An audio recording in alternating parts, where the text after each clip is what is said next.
Assalamualaikum warahmatullahi wabarakatuh. Nama saya Nurul Hikmah, NIM 7211411939. Saya akan membahas tentang sistem pendukung pengambilan keputusan.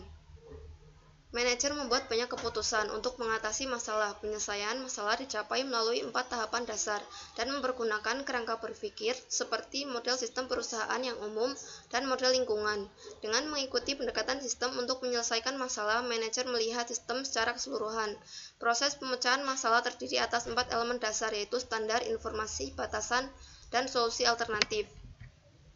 Pemecahan masalah dan pembuatan keputusan. Pemecahan masalah terdiri atas respon terhadap hal yang berjalan dengan baik serta terhadap hal yang berjalan dengan buruk, dengan cara mendefinisikan masalah sebagai kondisi atau peristiwa yang berbahaya, atau dapat membahayakan perusahaan, atau yang bermanfaat, atau dapat memberikan manfaat. Sedangkan keputusan didefinisikan sebagai tindakan pilihan dan seringkali perlu untuk mengambil banyak keputusan dalam proses pemecahan satu masalah saja. Fase pemecahan masalah. Menurut Simon, seseorang yang memecahkan masalah terlibat dalam aktivitas intelijen, mencari di sekitar lingkungan kondisi yang harus dipecahkan. Yang kedua, aktivitas perancangan, menemukan, mengembangkan, dan menganalisis tindakan-tindakan yang mungkin dilakukan. Yang ketiga, aktivitas pemilihan, memilih tindakan tertentu dari beberapa yang tersedia. Yang keempat, aktivitas pengkajian, memeriksa masalah pilihan-pilihan yang lalu.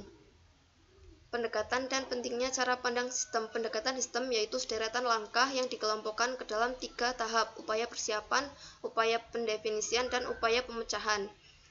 Cara pandang sistem akan memberikan manfaat. Yang pertama, mencegah manajer agar tidak bingung karena kompleksitas struktur organisasi dan detail pekerjaan.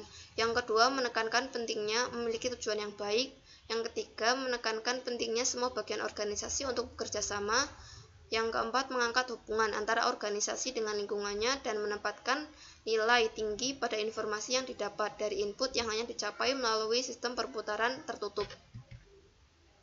Membangun konsep. Beberapa elemen harus tersedia jika seorang manajer sedang terlibat dalam pemecahan masalah.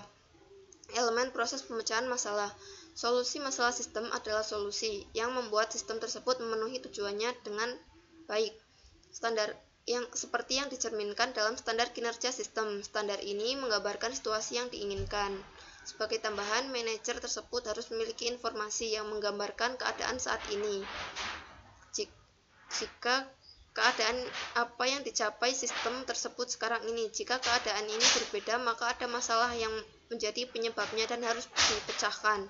Perbedaan antara keadaan saat ini dan keadaan yang diinginkan disebut dengan kriteria solusi. Memilih solusi yang terbaik. Menurut Harry Mintzberg telah mengidentifikasi 3 pendekatan, yaitu analisis, evaluasi atas pilihan-pilihan secara sistematis. Yang kedua, penilaian, proses pemikiran yang dilakukan oleh seorang manajer. Dan yang ketiga, penawaran, yaitu negosiasi antara beberapa manajer.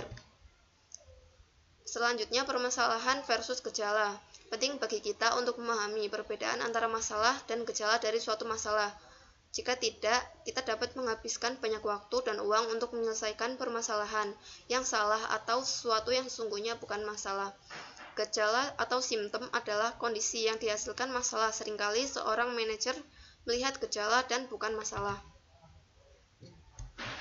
Selanjutnya, struktur permasalahan. Model matematika yang disebut formula IOQ dapat memberitahu bagaimana masalah tersebut harus diselesaikan. Masalah seperti ini disebut masalah terstruktur. Yang kedua, masalah tidak terstruktur adalah masalah yang tidak memiliki elemen atau hubungan antar elemen yang dipahami oleh orang yang memecahkan masalah. Dan yang ketiga, masalah semi terstruktur adalah masalah yang terdiri atas beberapa elemen atau hubungan yang dipahami oleh si pemecah masalah dan beberapa yang tidak dapat dipahami. Jenis keputusan yaitu ada 2, keputusan terprogram bersifat repetitif dan rutin. Sedangkan keputusan selanjutnya yaitu keputusan yang tidak terprogram bersifat baru, tidak struktur, dan penuh konsekuensi. Selanjutnya, sistem pendukung pengambilan keputusan. Istilah sistem keputusan terstruktur digunakan untuk mendeskripsikan sistem-sistem yang mampu menyelesaikan masalah yang teridentifikasi. Sejak tahun 1900 DSS telah menjadi jenis sistem informasi yang paling sukses dan kini menjadi aplikasi komputer untuk pemecahan masalah yang paling produktif. Selanjutnya, model DSS. Ketika DSS untuk pertama kalinya dirancang, model ini menghasilkan laporan khusus dan laporan berkala, serta output dari model matematika. Selanjutnya, jenis model, yaitu terdapat 4 jenis. Yang pertama, model fisik, merupakan gambaran 3 dimensi entitasnya. Yang kedua, model naratif. Salah satu jenis model yang digunakan oleh manajer setiap hari adalah model naratif yang menggambarkan entitas dengan kata-kata yang terucap atau tertulis. Yang ketiga, model grafis, menggambarkan entitasnya dengan abstraksi garis, simbol, atau bentuk. Yang keempat, model matematis. Setiap rumus atau persamaan matematika adalah model matematis. Kelas model matematis. Model matematis dapat diklasifikasikan ke dalam 3 dimensi, pengaruh waktu, tingkat keyakinan, dan kemampuan untuk mencapai optimisasi. Selanjutnya, simulasi. Tindakan menggunakan model sistem disebut dengan simulasi atau simulation. Simulasi terjadi dalam skenario tertentu dan memprediksi dampak keputusan orang yang memecahkan masalah tersebut. Pemodelan matematika menggunakan lembar kerja, terobosan teknologi yang memungkinkan para pemecah persoalan untuk menyusun model matematika dan tidak hanya sekedar mengandalkan spesialisasi informasi atau ilmuwan manajemen adalah lembar kerja elektronik. Selanjutnya, kecerdasan buatan. Kecerdasan buatan adalah aktivitas penyediaan mesin seperti komputer dengan kemampuan untuk menampilkan perilaku yang akan dianggap sama cerdasnya jika kemampuan tersebut ditampilkan oleh manusia. Selanjutnya, sistem pendukung pengambilan keputusan kelompok. Berbagai komite, tim proyek, dan satuan tugas yang ada di perusahaan merupakan contoh pendekatan kelompok terhadap pemecahan masalah. Menyadari fakta ini, para pengembang sistem telah mengadaptasi DSS ke dalam pemecahan masalah secara kelompok. Bagaimana GDSS membantu pemecahan masalah? Asumsi yang mendasari GDSS adalah komunikasi yang lebih baik, memungkinkan dibuatnya keputusan yang lebih baik. Komunikasi yang lebih baik dicapai dengan menjaga agar diskusi kelompok tetap terfokus pada masalah yang dibicarakan, sehingga waktu tidak terbuang sia-sia. Sisa waktu juga dapat digunakan untuk evaluasi. Evaluasi alternatif yang lebih banyak akan meningkatkan kesempatan mendapat solusi yang lebih baik. Selanjutnya, letak lingkungan GDSS. GDSS membantu pemecahan masalah dengan cara menyediakan lokasi yang kondusif untuk komunikasi. Pada tiap lokasi, para anggota kelompok dapat bertemu dalam waktu yang bersamaan atau waktu yang berbeda. Letakkan GDSS pada tempatnya.